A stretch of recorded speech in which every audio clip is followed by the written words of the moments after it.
আসসালামু আলাইকুম। কুকিং হাউজের আরেকটি পর্বে সবাইকে ওয়েলকাম জানাচ্ছি। আর আমার আজকের রেসিপি ছোলা বুট ভুনা। ছোলা বুট রান্নার সঠিক নিয়ম এবং কিছু টিপস সহ আমি আজকের রেসিপি শেয়ার করছি।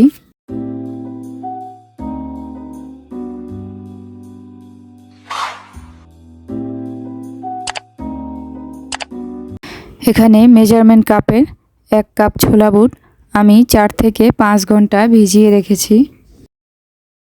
সঠিক সময়ে বুট ভেজাতে মনে না থাকলে একটু গরম পানিতে সামান্য বেকিং সোডা দিয়ে 1 ঘন্টা ভিজিয়ে রেখে ওই পানি সহ সেদ্ধ করবেন।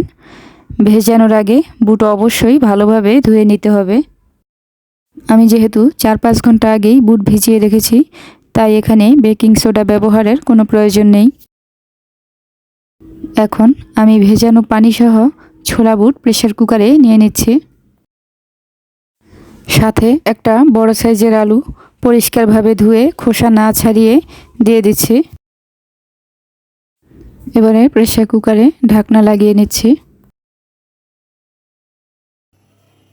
প্রেসার কুকারে একটা সিটি আসার পরে চুলার আঁচ লোতে রেখে আরও 15 মিনিট পর আমি চুলা অফ করে দিয়েছি।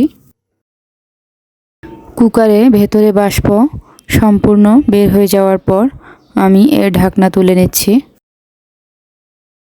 এবারে আলুটা তুলে নিয়ে খোসা ছাড়িয়ে ছোট ছোট টুকরো করে কেটে নিচ্ছি।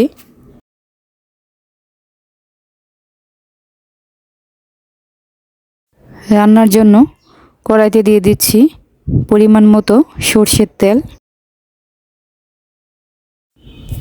গরম তেলে দিচ্ছি পেঁয়াজ কুচি এবং 2টি কাঁচামরিচ কুচি।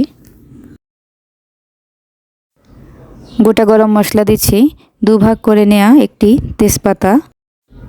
দিচ্ছি ছোট 2টি এলাচ। এলাচের মুখটা একটু ফেড়ে নিতে হবে, আর তাহলে এর ফ্লেভারটা ভালোভাবে বের হবে। সাথে দিয়েছি ছোট 2 টুকরো দারচিনি। বুটের পরিমাণ অনুযায়ী এর বেশি গরম মশলার প্রয়োজন নেই। একটু ভেজে নিয়ে দিয়ে দিচ্ছি আধা টেবিল চামচের মতো আদা রসুন বাটা। এখানে 3 ভাগে 2 ভাগ পরিমাণ আদা এবং বাকি 1 ভাগ রসুন একত্রে বেটে নেওয়া আছে। আদা রসুন দেওয়ার পর আরও কিছু সময় ভেজে নেব, যাতে এর কাঁচা গন্ধটা না থাকে।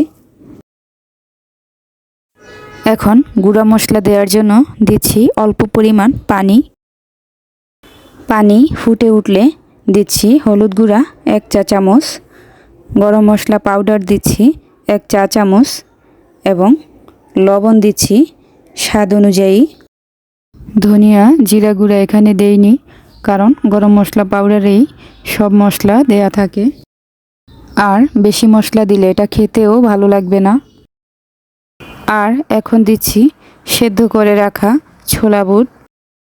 ছোলা ভেজানো পানিতেই আমি সেদ্ধ রান্না দুটাই করে নেব, আর তার জন্য আগেই বলেছি ছোলা বুট ভেজানোর আগেই পরিষ্কারভাবে ধুয়ে নিতে। এখন চুলার হাই হিটে এটা ঢেকে রান্না করব পানি কিছুটা কমে আসা পর্যন্ত। ঢেকে রান্না করার মাঝেও আমি কয়েকবার নেড়ে দিয়েছি। পানি যখন অর্ধেকের বেশি কমে আসবে এ পর্যায়ে দিয়ে দিচ্ছি কেটে রাখা সেদ্ধ আলু। সেদ্ধ আলু না কেটে হাত দিয়ে ছোট ছোট করে ভেঙেও দিয়ে দিতে পারেন। আলু দেওয়ার পর চুলার আঁচ কমিয়ে লো হিটে রেখে আবারও ঢেকে দিচ্ছি পানি সম্পূর্ণ শুকিয়ে আসা পর্যন্ত।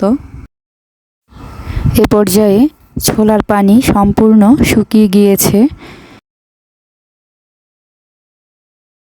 এখন শেষ ধাপে এটা ভালোভাবে নেড়ে চুলা থেকে নামিয়ে নিচ্ছি।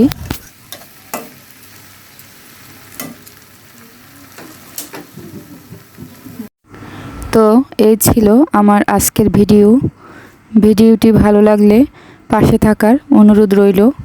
সবার শুভকামনায় আজ এখানেই বিদায় নিচ্ছি। দেখা হবে পরের ভিডিওতে। আল্লাহ হাফেজ।